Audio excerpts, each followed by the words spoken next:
Today, I'd like to talk about the mind, and this is a very broad topic, and I'd like to start by introducing one of the esoteric theories. It's also mentioned in other schools of Buddhism and possibly yoga. There's a lot of different ways to think about this, but in esoteric Buddhism in particular, the mind is divided into 8 levels or layers of consciousness.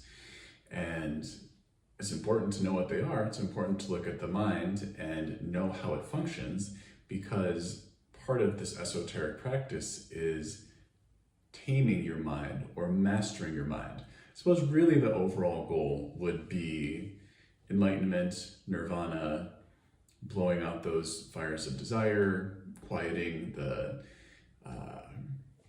voices of greed, anger, and ignorance, those kinds of things, which are the 3 poisons. Enlightenment's a very tricky topic to talk about. Let's look at the mind and see how it relates to our practice and how it relates to being a human. So when we're born into this human body, we have senses. And these are the first 5 layers of your consciousness. So those senses would be, of course, sight, smell, taste, hearing, and touch. Below that, you have your conscious mind. This refers to your thoughts. Some of them may come up from a little bit deeper. They might be unconscious. Maybe you can't control them. Some of them you think consciously. So if I'm not saying something out loud and I'm thinking it, that would be part of my conscious mind. And I could be thinking positive things, I could be thinking negative things. That person's hair looks terrible. Ooh, that looks, that is a delicious meal. All of those would fall into that category of the conscious mind. Conscious mind is also known as monkey mind.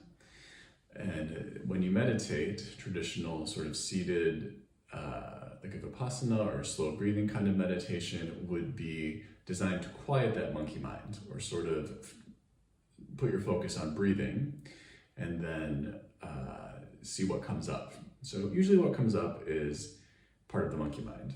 If you do that long enough, you can quiet it and some deeper things will start to come up.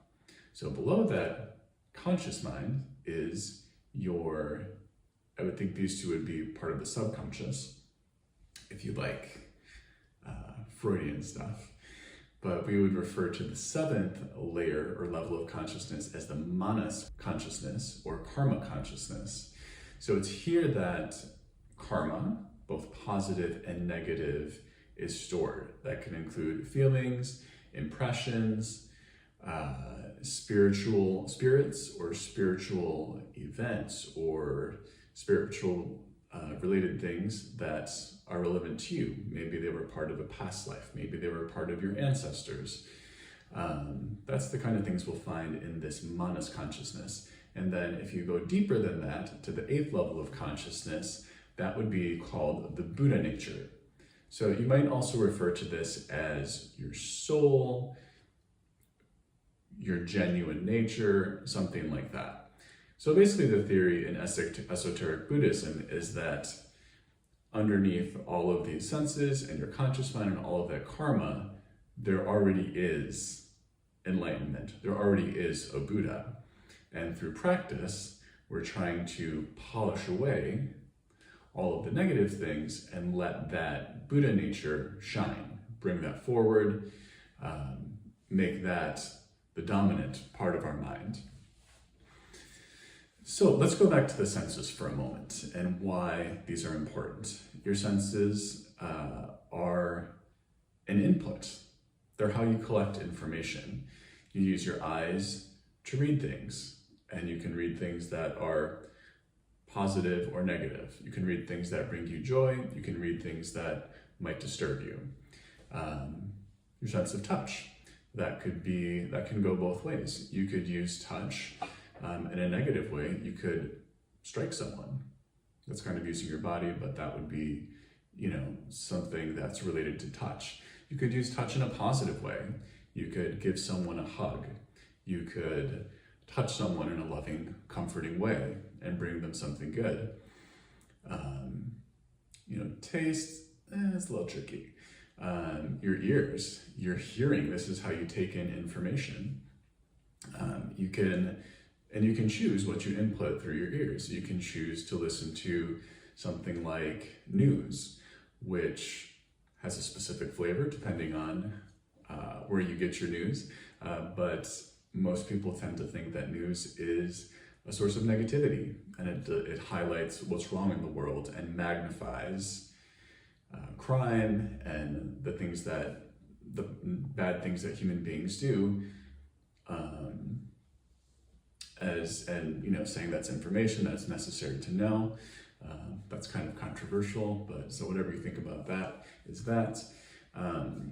But you can also hear really positive things. So if you listen to music that just brings up feelings of happiness and joy, or maybe you're stressed out, maybe you're having a sad time, and music would come in through your ears and heal you.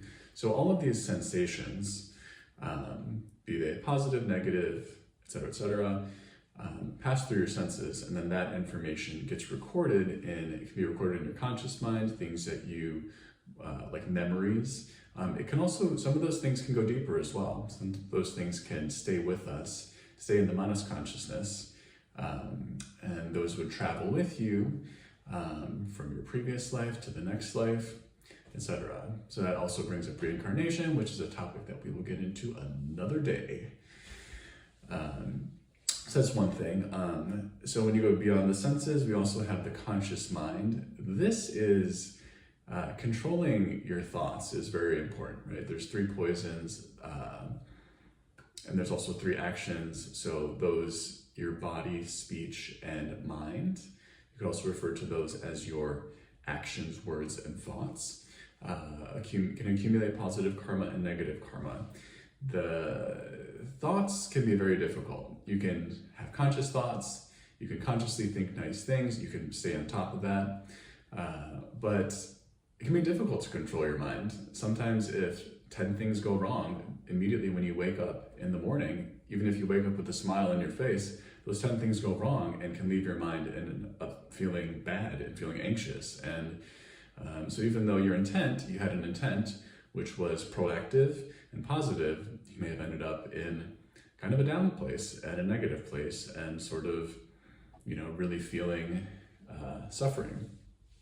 So, but through an esoteric practice, we can eliminate some of those causes of those thoughts, which come a little bit deeper from the manas consciousness, and help that Buddha nature shine through. Manas consciousness is a whole other topic that we'll talk about in the next video because it's related to karma. So we're going to talk about what exactly is karma, it's positive and negative, how is it accumulated, when does it come back? But all of that information is recorded and stored in that manas consciousness.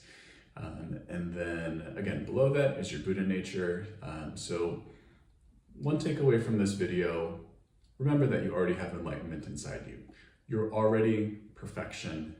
That is what makes you unique. You already have this connection that everyone else has. So we all have this connection to each other, to nature. There's a Buddha energy there, an energy there.